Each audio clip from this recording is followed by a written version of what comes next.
Olá, eu sou o professor Dalton, um dos professores responsáveis pela unidade curricular de Topografia 2 nesse semestre de 2021 e juntamente com os professores Ângelo Martins Fraga e o professor Lúcio Mendes estaremos à disposição sempre para qualquer dúvida que vocês tenham. Essa unidade curricular faz parte do primeiro módulo do curso técnico de agrimensura. Então este é o primeiro vídeo do assunto de introdução à altimetria da unidade curricular de Topografia 2.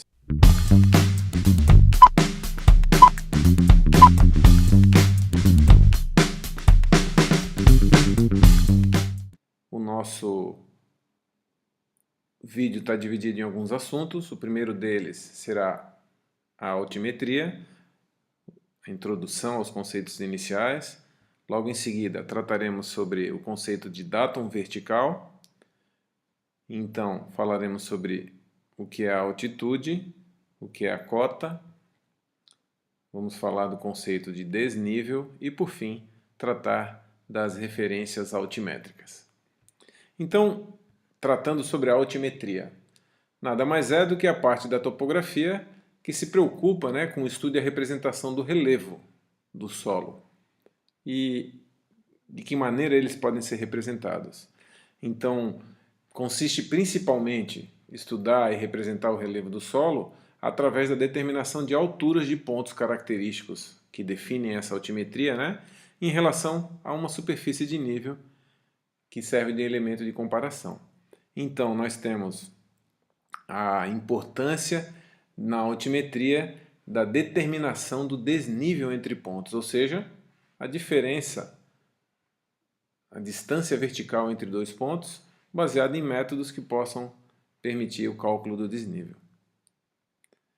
Ao se conhecer um valor de referência inicial, ou de um ponto, ou de um plano de referência, a partir desse referencial, então, pode-se calcular as demais alturas dos pontos em questão.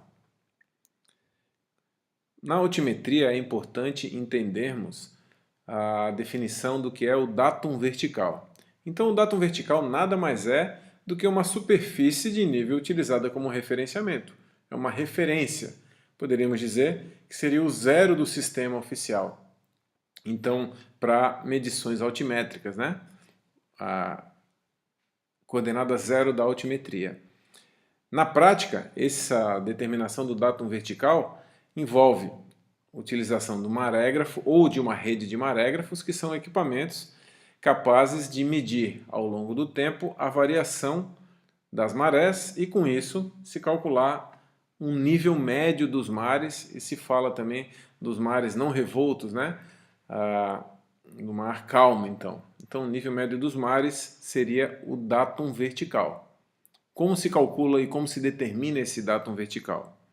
No Brasil, o ponto de referência para esse datum vertical é o marégrafo que se encontra no município de Imbituba, em Santa Catarina. Aqui temos um esquema de como funciona o marégrafo, Ele tem uma boia que fica diretamente sobre a superfície do mar e todas as variações de maré são registradas por meio, quando o marégrafo é um marégrafo analógico, por meio de papel, e quando ele já é um marégrafo digital, isso já fica registrado então em planilhas digitais com os valores das leituras nos intervalos definidos pelo marégrafo.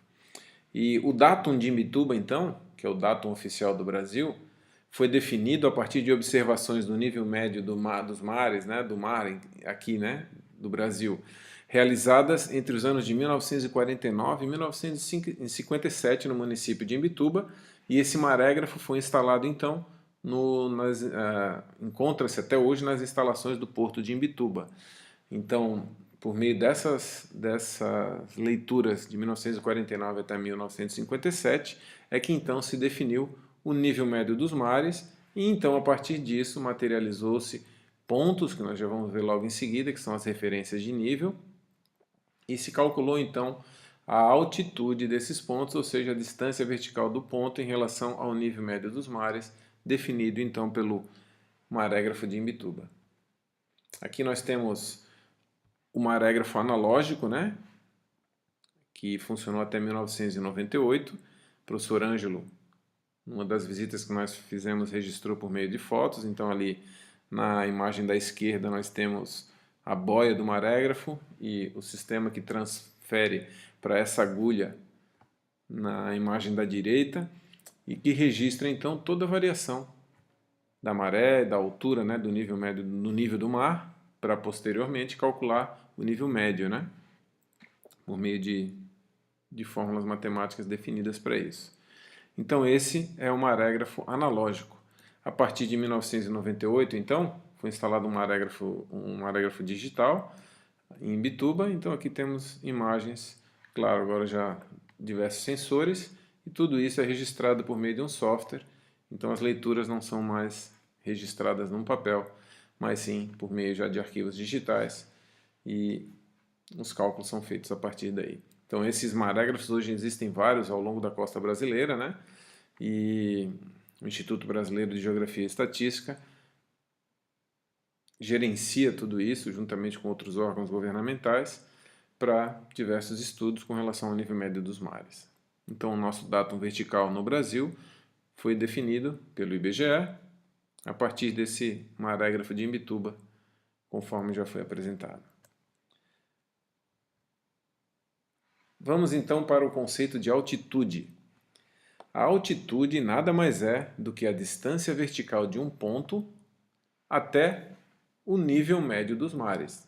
Então, o zero do sistema, quando a gente está falando em altitude, é o nível médio dos mares. A gente chama também de altitude ortométrica ou geoidal. O geoide nada mais é do que uma superfície onde há um mesmo valor de aceleração da gravidade no nível médio dos mares e prolongada para as partes que não tem mar, né? Mas então uma superfície imaginária onde se tem esse equilíbrio. Então o geoide é como se fosse o nível médio dos mares prolongado ao longo dos continentes. Então a altitude nada mais é do que a distância vertical de um ponto até o nível médio dos mares. E logo em seguida surge o conceito de cota, que nada mais é do que a distância vertical de um ponto até um plano de referência qualquer arbitrado. E esse plano de referência não é o nível médio dos mares. Então nós temos aí uma figura que ajuda a gente a entender, né, a diferença entre a cota e a altitude, onde temos aqui então representado um ponto na superfície terrestre, um ponto A. Então temos ali um plano topográfico onde tem ali a representação do ponto B, uma linha, né, vertical. Claro que estamos olhando aqui de perfil, um corte foi feito sobre o ponto A e nesse plano de perfil, e onde o ponto C cruza nós temos a projeção do nível médio dos mares, definida aí por um marégrafo. Então, a primeira questão é, qual é a altitude do ponto A? Então, como já sabemos, a altitude de um ponto é a distância vertical dele até o nível médio dos mares ou a sua projeção, como representado por essa linha verde. Então aqui, essa distância entre o ponto A e o C, nós temos a altitude do ponto A. Então a distância vertical de um ponto até o nível médio dos mares, ou a sua projeção. Assim sendo, nós temos que a altitude do ponto A é a distância entre o ponto A e o ponto C, né, que seria a distância vertical entre o ponto A e o ponto C. E a cota do ponto A, nós temos aqui que é a distância vertical do ponto A até o plano topográfico arbitrado. No caso dessa figura, o plano que passa pelo ponto B.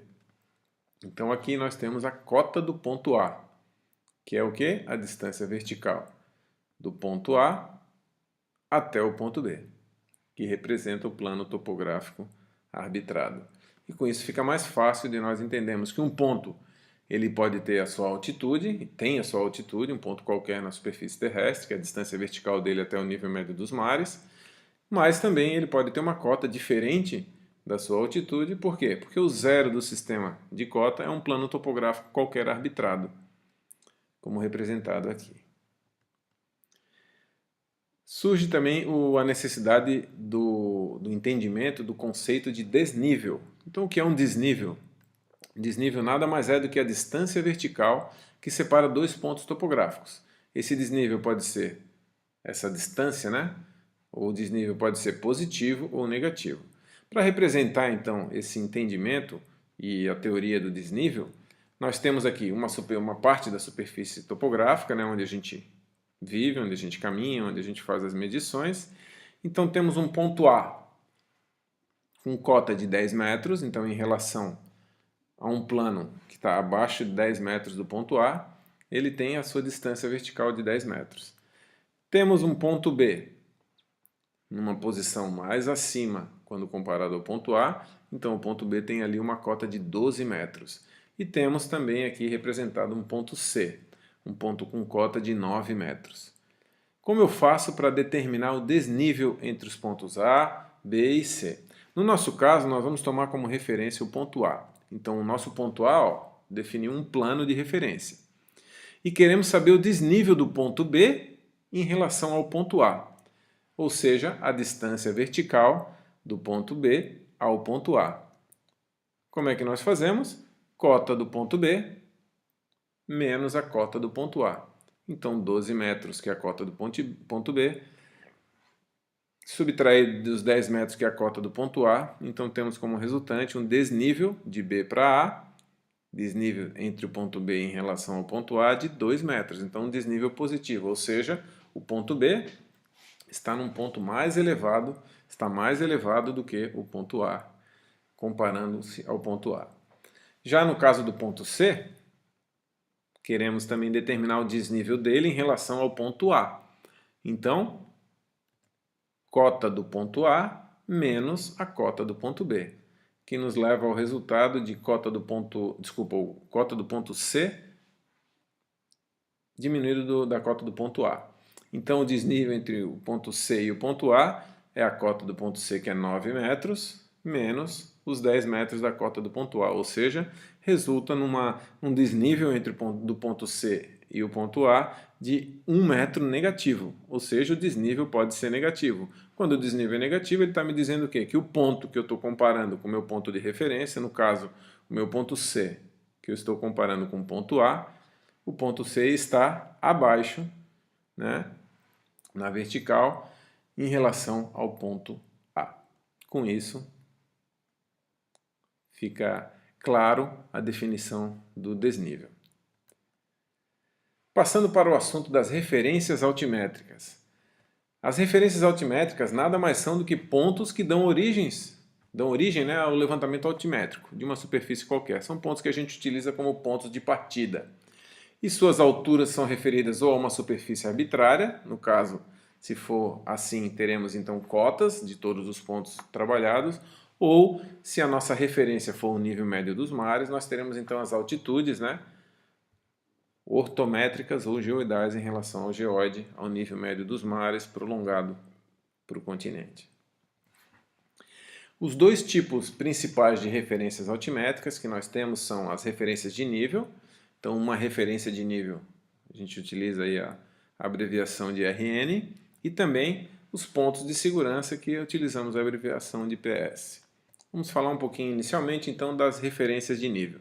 Então, as referências de nível, que quando tratamos no plural, inclusive o IBGE, né, nos seus documentos, trata como RRNN, quando estamos falando de uma referência de nível, apenas RN. Elas nada mais são, essa é a definição do próprio IBGE, do Instituto Brasileiro de Geografia e Estatística, nada mais são do que marcas características de metal, geralmente então placas de metal ou latão ou bronze, que são cravadas em pilares de concreto, conforme essa imagem.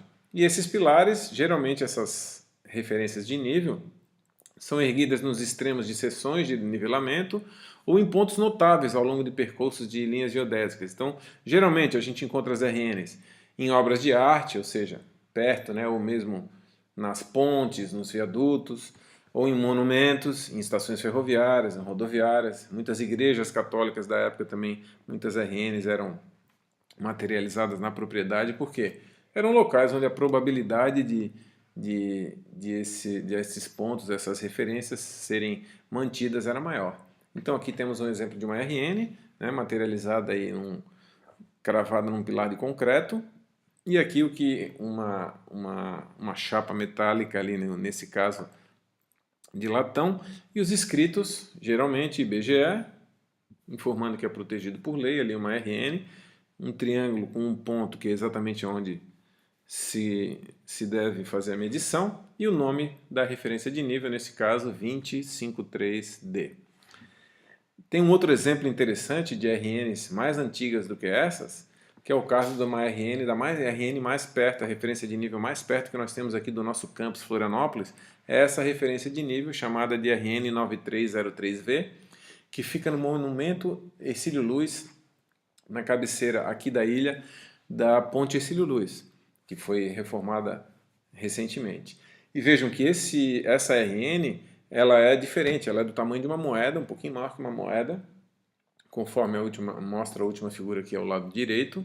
E então, mais antiga, né, são as primeiras RNs materializadas, tinham essa característica. E vejam, um dos pontos que era escolhido eram nos monumentos, né, que são geralmente locais onde vão ser preservados por muito tempo. Nesse caso, é o que aconteceu aqui. Ela está ali na base do monumento a quem deu o nome da ponte, né? Hercílio Luz, uma figura ilustre da história catarinense, político, né? Então, esse é um exemplo outro exemplo de como as RNs também foram materializadas, não com chapas de metal ou bronze, mas tamanho maior em relação a essa. Então, temos aí a RN 9303V. Outro ponto utilizado são os pontos de segurança nos nivelamentos, né? E os pontos de segurança são pontos materializados então em campo para controle de nivelamento topográfico. Geralmente, quando o nivelamento é muito longo, posteriormente nós vamos estudar, por exemplo, no transporte de referência de nível, que é uma das classes de nivelamento que tem lá na NBR 13133 de 94, ele exige que a cada 1 quilômetro sejam materializados pontos de segurança. Então aqui nós temos à direita uma imagem de um ponto de segurança que nós utilizamos muito com os alunos aqui no nosso curso técnico de agrimensura, que é bem fácil de materializar, né? A gente tem uma Makita com uma furadeira, né? Da marca Makita, no caso, com bateria. Então a gente só leva a Makita, faz um furo no próprio meio-fio, com a bucha 10, por exemplo, põe a bucha, um parafuso e uma arruela. Em 1 minuto nós materializamos um ponto de segurança. Então o levantamento ou nivelamento pode ser continuado numa ocasião posterior, quando não se consegue terminar ou quando a norma exige a materialização desses pontos de segurança. Então aqui um exemplo de como nós realizamos aqui de maneira didática a materialização dos pontos de segurança. Com uma forma bem barata, né? Um parafuso, ali com parafuso com a cabeça Phillips, uma arruela e uma bucha e uma furadeira. Claro, a importância é que ela seja com bateria para ficar mais fácil aí o trabalho, não ficar dependendo de ter energia elétrica. Esse então, pessoal, foi o primeiro vídeo. Eu agradeço pela atenção de todos, estamos à disposição. Eu, professor Dalton, juntamente com o professor Ângelo Fraga e o professor Lúcio Mendes, estamos à disposição para tirar qualquer dúvida. Em breve, nos encontramos no nosso próximo vídeo. Obrigado.